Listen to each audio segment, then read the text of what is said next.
In this video, how to fix this error when running update command on CentOS Linux 8. This problem can be encountered in any of the CentOS 8 system, which is still in use post-December 31st, 2021. The reason is because CentOS 8 Linux had already reached its end of life.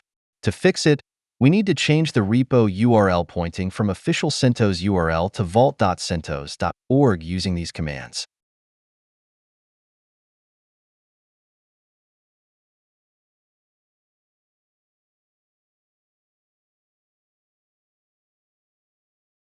Once the mirror is changed and updated, we can now try to update again by using dnf update or yum update command without any errors.